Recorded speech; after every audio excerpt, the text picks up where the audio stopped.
विचारवान गुरुमुख मंडली, अपने नेत्रों के सम्मुख विराजमान अपने परम आराध्य देव श्री श्री 108 श्री परमहंस महान विभूतियों के सुंदर मनोहर श्री दर्शन ध्यान अपने हृदय मंदिर में विराजमान करते हुए प्रेम सहित मिलकर बोलो जयकारा। बोल मेरे श्री गुरु महाराज की जय।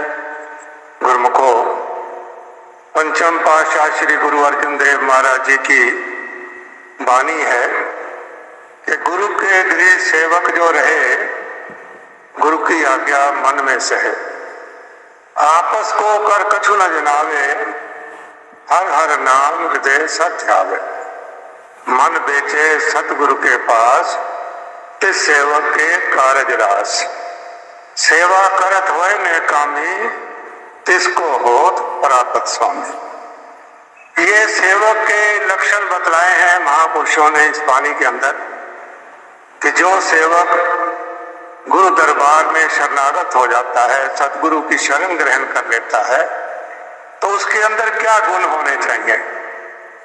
तो पहला गुण उन्होंने बतलाया है कि जो भी सतगुरु आज्ञा करें, जो भी उनके आदेश हों, उनको मन में अपने हृदय में धारण कर ले, और केवल धारण ही नहीं करे, उस पर आचरण भी करे। अपने मन के ख्यालों को, कहते हैं मन बेचे सतगुरु के पास, अपने मन के ख्यालों को कभी भी दखल न दे, मन के विचारों को छोड़ दे। जो भी आज्ञा उसको सत सत करके माने, कि सत असत विचार न कीजिए, गुरु को कथन मान सब लीजिए। जैसे कहते भी है ना, भला जी और भुल्ला जी, बस भला जी करना। और फिर जो भी उसे आज्ञा हो, जो सेवा हो, उसको मन चित लगाकर करे, निष्काम भावना से करे। सेवा करत होए ने कामी, निष्काम भावना से करे, नम्रता भाव से करे, अहंकार ना है, आपस को कर कछु न जनावे, अपने को जनाए नहीं कुछ कि मैं कुछ कर रहा हूं। अहंकार नहीं आना चाहिए सेवा का। जब ये गुण सेवक के अंदर आ जाते हैं तो कहते हैं उसको सदगुरु की प्रसन्नता और कृपा प्राप्त होती है, और फिर उसके सारे कार्य जो है वो संवर जाते हैं, इस लोक के भी और परलोक के भी। जिसके अंदर इन गुणों में कुछ कमी है, तो इतिहास गवाह है कि उन्होंने पूरा लाभ नहीं उठाया, सदगुरु की प्रसन्नता और कृपा प्राप्त नहीं की। जिन्होंने ये गुण अपना लिए, उन्होंने ही कृपा और प्रसन्नता प्राप्त की। एक छोटा सा प्रसंग है। संत एकनाथ जी के अनेकों शिष्य थे, उनमें से दो शिष्य का मैं उल्लेख करूंगा। एक का नाम था हरि पंडित, उनके पुत्र भी थे, बड़े विद्वान, सारे शास्त्र ग्रंथ रटे हुए थे। उनको कोई भी विद्वान उनसे शास्त्रार्थ करने का साहस नहीं करता था, इतने बड़े प्रकांड पंडित थे, विद्वान थे वो। और दूसरे थे, पूरन नाम था, तो पूरन पौड़ा कहते थे उसको। वो बिल्कुल निरक्षर भट्ट थे, एक लफ्ज भी लिखना पढ़ना नहीं जानते थे, अनपढ़ थे, लेकिन सदगुरु की आज्ञा पे पूरे उतरते थे। जो आज्ञा होती सेवा में लगे रहते, नम्रता और दीनता की साक्षात मूर्ति, कोई कामना नहीं मन में कोई ख्याल नहीं कोई, और हर वक्त जो सतगुरु का बख्शा हुआ नाम था उसका सुमरन करते रहते थे। ये सारे गुण थे उनमें। कोई व्यर्थ की वार्तालाप नहीं करते थे, कोई कुछ नहीं करते थे। तो पूरन तो नाम था उनका, पोड़ा कर दिया था लोगों ने साथ में, क्योंकि अनपढ़ थे तो लोग मजाक उड़ाते थे उनका, जो दूसरे शिष्य थे। लेकिन सतगुरु की आंतरिक रूप में पूर्ण प्रसन्नता थी उनके ऊपर। संत एकनाथ जी उन दिनों एक ग्रंथ लिख रहे थे, अभी ग्रंथ पूरा नहीं हुआ था, थोड़ा रह गया था। एक दिन उन्होंने अपने सारे शिष्यों को बुलाया। जब सब आ गए तो उसमें हरि पंडित नहीं थे, वो आश्रम में नहीं थे उस वक्त, कहीं बाहर गए हुए थे। उनके अतिरिक्त सारे शिष्य थे।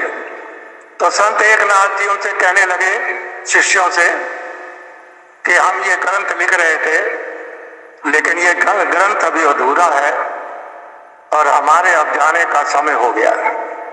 तो हम चाहते हैं कि हमारे बाद ये ग्रंथ पूरा हो जाए, लेकिन इसको पूरा करेगा पूरन पौड़ा। अब जब उन्होंने पूरन पौड़ा का नाम लिया महापुरुषों ने, तो सारे शिष्य बड़े हैरान हुए कि ये तो अनपढ़ आदमी है, ये कैसे ग्रंथ को पूरा करेगा। तो एक शिष्य ने बड़े विनय पूर्वक निवेदन किया संत एकनाथ जी के चरणों में कि आप ये सेवा हरि पंडित के जिम्मे क्यों नहीं लगाते, वो तो बहुत विद्वान है। तो संत एकनाथ जी ने अपने शिष्यों से कहा कि मैं तुम्हें एक मिसाल देकर समझाता हूं कि मैंने इसको क्यों सेवा लगाई। तो उन्होंने बड़ी सुंदर मिसाल देकर समझाया कि देखो, मलय गिरी होता है, मलय कहते हैं चंदन को, गिरी कहते हैं पर्वत को। एक पर्वत है जिसपे चंदन के ही वृक्ष होते हैं, लेकिन संयोग से कभी कभी दूसरा वृक्ष भी उगाता है कोई। तो उन्होंने मिसाल दी कि देखो, चंद्रगिरी पर अगर नीम का वृक्ष भी उगाए तो अब नीम का वृक्ष को तो आप जानते हैं, नीचे से ऊपर तक कड़वा, जड़ भी कड़वी, तना भी कड़वा, शाखाएं कड़वी, टहनियां कड़वी, पत्ते कड़वे, फूल कड़वे, फल कड़वे, नीचे से ऊपर तक कड़वाहट है। लेकिन संत एकनाथ जी कहने लगे कि जब वो चंदन के वृक्षों की खुशबू वायु के द्वारा उस नीम के वृक्ष पर भी पहुंचती है तो धीरे धीरे उसके अंदर भी चंदन की खुशबू आ जाती है। लेकिन अगर संयोग से वहां बांस का पेड़ उगा है, उसमें चंदन की खुशबू नहीं जाती। तो फरमाने लगे कि इसके दो कारण हैं। बांस में आपने अगर देखा हो बांस को, तो उसमें हर पोरी पर गांठ होती है। दूसरा, वो अंदर से खाली होता है, खोखला होता है। तो संत एकनाथ जी ने फरमाया कि हरि विद्वान जरूर है, लेकिन वो उसके अंदर गांठ है अहंकार की, अहंकार भरा हुआ है उसके अंदर। और दूसरा, वो अंदर से खोखला है, खाली है, मतलब वो श्रद्धा निष्ठा विहीन है, उसके अंदर गुरु के प्रति विश्वास नहीं है, निष्ठा नहीं है, श्रद्धा नहीं है। और जिसके अंदर श्रद्धा नहीं है उसके अंदर गुरु भाव नहीं होता, जिसके अंदर गुरु भाव नहीं होता वो गुरु भक्ति के इस ग्रंथ को पूरा नहीं कर सकता। पूरन के अंदर गुरु भाव है, नम्रता दीनता है, श्रद्धा भावना है, सारे गुण हैं, यही इसको पूरा करेगा। आप लोगों को मैंने इसलिए बुलाया कि आप इस ग्रंथ को पूरा करने में इसकी सहायता करेंगे। संत एकनाथ जी ने तो लीला, अपनी ही लीला संवरण कर ली और लोग सिधार गए। अब शिष्यों ने आपस में विचार विमर्श करके हरि पंडित को ही कहा कि तुम इस ग्रंथ को पूरा करो। हरि पंडित ने जितना लिखा हुआ था ग्रंथ वो सब पढ़ा। बहुत दिनों तक वो प्रयत्न करते रहे, लेकिन इतिहास में ऐसा आता है कि वो एक अक्षर भी उसमें नहीं लिख सके। फिर उन्होंने पूरन को कहा, सब शिष्यों ने, भाई तुम्हारे जिम्मे लगा था इसको पूरा करो। उसने कहा, मैं तो अनपढ़ आदमी हूं, मैं ऐसा करूंगा कि मैं जब भी ध्यान पे बैठूंगा, श्री गुरु महाराज जी का ध्यान करूंगा, उस समय जो कुछ भी मेरे मुख से निकले वो आप लिखते जाना और गुरु महाराज जी की कृपा से ग्रंथ पूरा हो जाएगा। और ऐसा ही हुआ। वो ध्यान में बैठ जाते और जब वो ध्यान में बैठते तो उसके अंदर तो गुरु भक्ति भरपूर थी। सदगुरु आप उसके हृदय में विराजमान होकर उसके मुख से बोल बुलवाते और इस तरह से ग्रंथ पूरा हो गया। तो गुरुमुखों, जिनके अंदर सदगुरु की भक्ति भरपूर होती है, जो उनकी आज्ञा मौज पे चलते हैं, अपने मन को समर्पित कर देते हैं, खाली तन को नहीं अपने मन को भी समर्पित कर देते हैं, यानी संपूर्ण समर्पण कर देते हैं, और जो नम्रता दीनता धारण किए रहते हैं, जिनके अंदर अपने सदगुरु के प्रति श्रद्धा और विश्वास होता है, निष्ठा होती है, उनके अंदर सदगुरु हमेशा विराजमान रहते हैं।